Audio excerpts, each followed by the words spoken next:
मैंने कुछ नहीं देखा। प्रोफेसर साहब, आप तो तब थे ना वहाँ पर, बताइए ना।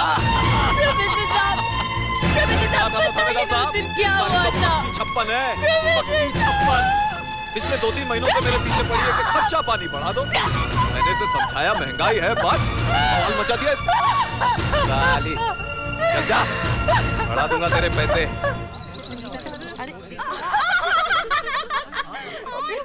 अरे संजय शर्मा में क्या फूल डाले थे? कांटे तो हमारे बिस्तर पे भी नहीं है। संगीता, पैसे तो हम भी दे देंगे। दीदी, आज पूरी दुनिया मुझे चरित्रहीन समझती है। प्रोफेसर दीक्षित यदि चाहते तो मुझे न्याय मिल सकता था, लेकिन चुप रहकर उन्होंने जो मेरे साथ अन्याय किया है उसके लिए मैं उन्हें कभी क्षमा नहीं करूंगी, और ना ही कभी तुम उन्हें क्षमा करना।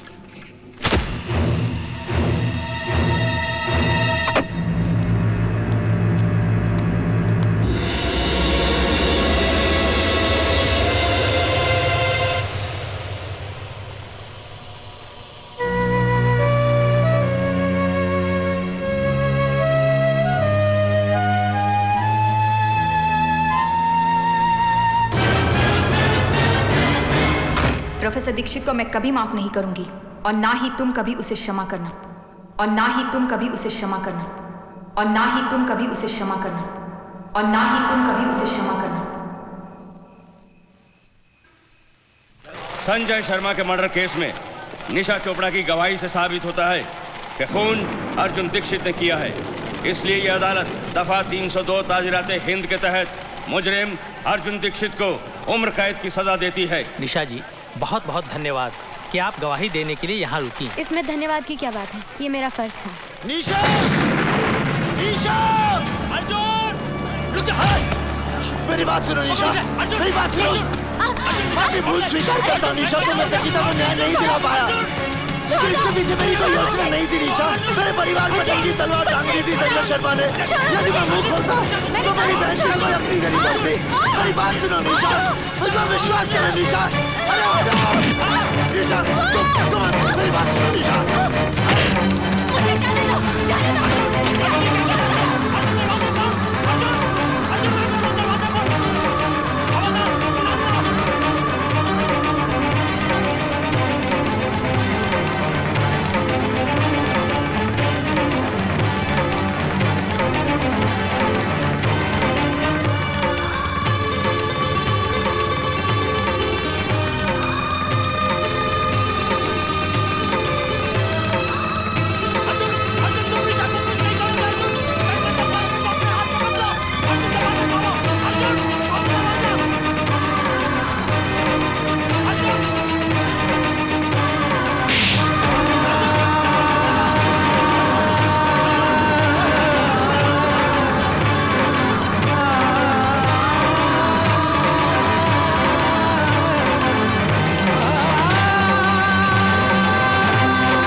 मैं तुमसे प्यार करता हूं, मुझे माफ कर दो निशा।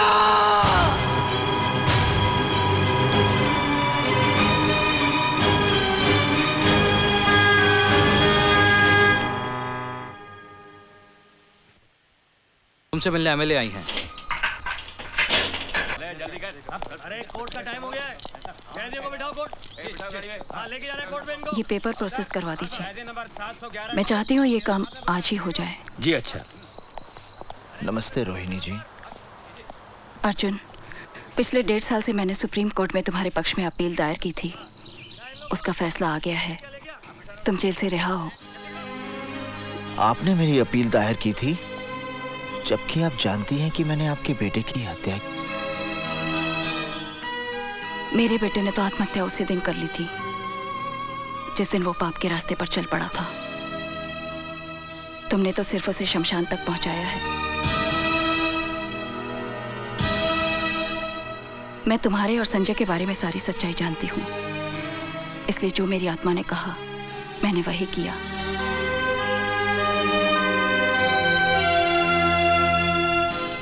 अर्जुन, तुम्हारे घर वाले ये शहर छोड़कर न जाने कहां चले गए।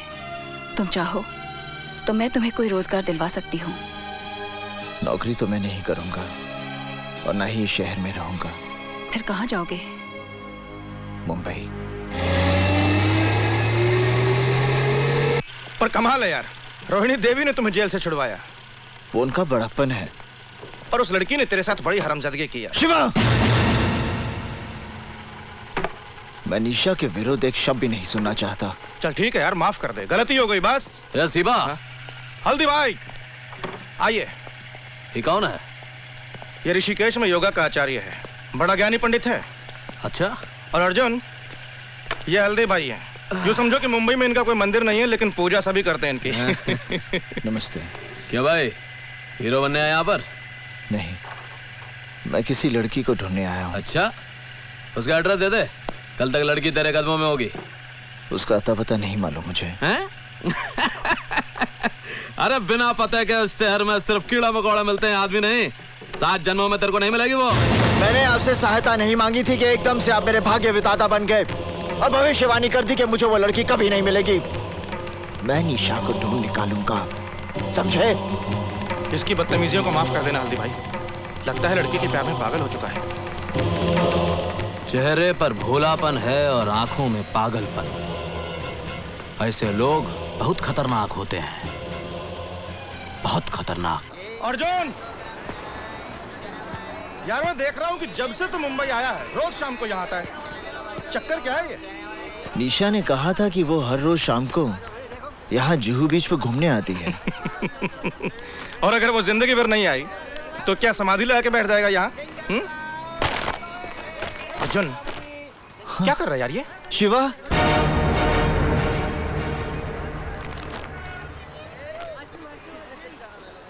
निशा मिल गई। अर्जुन चल यहाँ से। पर मैं निशा से बोला नहीं जा सकते। चल देख, इधर विमल कालिया बैठा है, फालतू में लफड़ा होगा। इसका भाई रमन काले यहाँ का दादा। गाड़ी निकाल। मुझे कुछ नहीं पता, निशा से मिलना है मुझे। निशा चोपड़ा को मेरे होटल के कमरे में ले गया। मुझे नहीं लगता हुआ है। अरे आएगी कैसे नहीं साली? ठीक।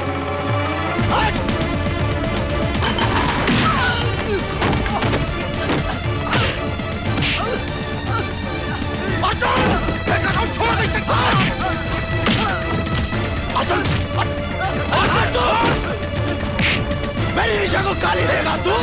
मेरी निशा को गाली देगा? मेरी निशा को गाली देगा? गाली देगा मेरी निशा को? मेरी निशा को गाली देगा तू? क्या तुम्हारे दोस्त ने विमल कालिया को पीट पीट कर अस्पताल पहुंचा दिया? रमन कालिया के भाई को? हाँ हल्दी भाई, अब रमन कालिया उसको जिंदा नहीं छोड़ेगा। कुछ करना पड़ेगा, नहीं तो भला आदमी बेकार में मारा जाएगा। रमन कालिया के भाई को मारा? तू फिक्र मत कर, हम कुछ करता हूं, फोन करके आता हूं। चंदर, विमल कालिया शहर के जिस किसी भी नर्सिंग होम या हॉस्पिटल में है, उसे पोस्टमार्टम के लिए भिजवा दो। ये आप क्या कह रहे हैं हल्दी भाई? रमन कालिया के साथ तो हम लोगों का पहले से 36 का आंकड़ा है, और उसका भाई मारा गया तो गैंगवार खुलेआम सड़कों पे होगी। पुलिस लाशें गिनते थक जाएगी हल्दी भाई। वो लड़का हमारी गैंग का है। नहीं हल्दी भाई। हमारे धंधे के साथ उसका कोई लेना देना है? नहीं हल्दी भाई। किसी ने उसको हमारे साथ देखा है? नहीं हल्दी भाई। जब हमारे आदमी ने मर्डर नहीं किया तो गैंग वॉर किस बात का? जा बेटा, फिनिश कर दे उसे।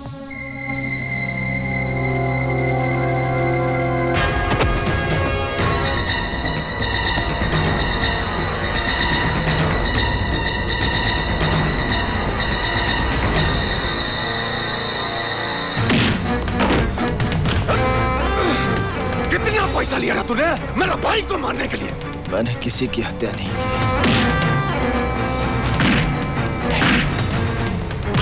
बोल, किसने बोला तुझे मारने के लिए?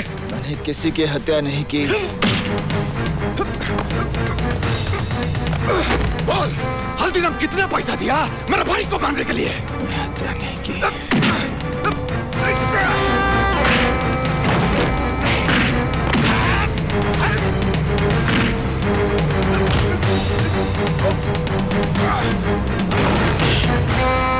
ये झूठ बोलता है साला। हाँ, अगर ये हल्दीराम का आदमी नहीं है तो सड़क पर नाचने वाली के लिए मेरा भाई।